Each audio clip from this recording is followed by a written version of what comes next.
Là, on a reconstitué le maillage qui consiste à permettre à la flore et à la faune de pouvoir circuler à travers cette bande enherbée et de faire la liaison entre les deux bois.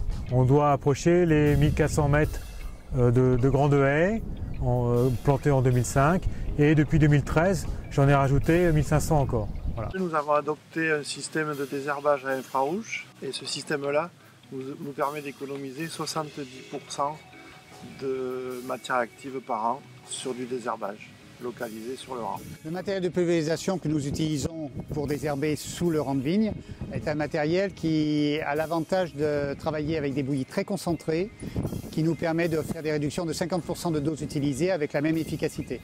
Le plus important dans une structure comme la nôtre, dans une serre, c'est de gérer son climat. Donc c'est contrôler sa température, contrôler son hygrométrie, contrôler ses arrosages. Une mauvaise gestion de climat vous amène les maladies.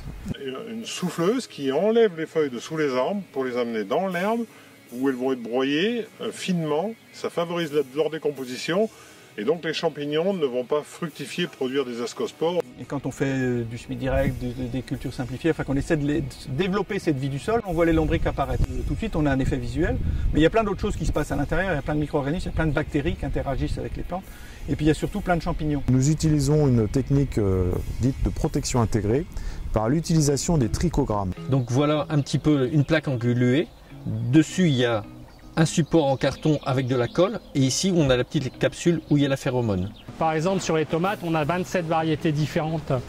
En fait c'est une réflexion sur plus de 120 variétés testées. Sur les 120 variétés j'en ai retenu une bonne vingtaine. Avec un mélange variétal, 3 variétés de même précocité. Alors l'intérêt qu'on y a trouvé depuis une quinzaine d'années, c'est de pouvoir justement utiliser les qualités de chaque variété propre. L'évolution du système, il s'est fait petit à petit, il ne s'est pas fait comme ça d'un seul coup. On a bien compris qu'il y avait un énorme levier à faire fonctionner sur les rotations, sur des variétés résistantes, sur des complémentarités entre des espèces d'automne, des espèces de printemps. Et puis petit à petit, on a pris conscience donc, avec le travail en réseau, avec l'expérience d'autres agriculteurs, de voir qu'il pouvait y avoir aussi des associations variétales, des associations d'espèces, des plans de campagne. Après, il y a des choses qu'il faut essayer sans spécialement être convaincu et puis voir ce que ça peut donner.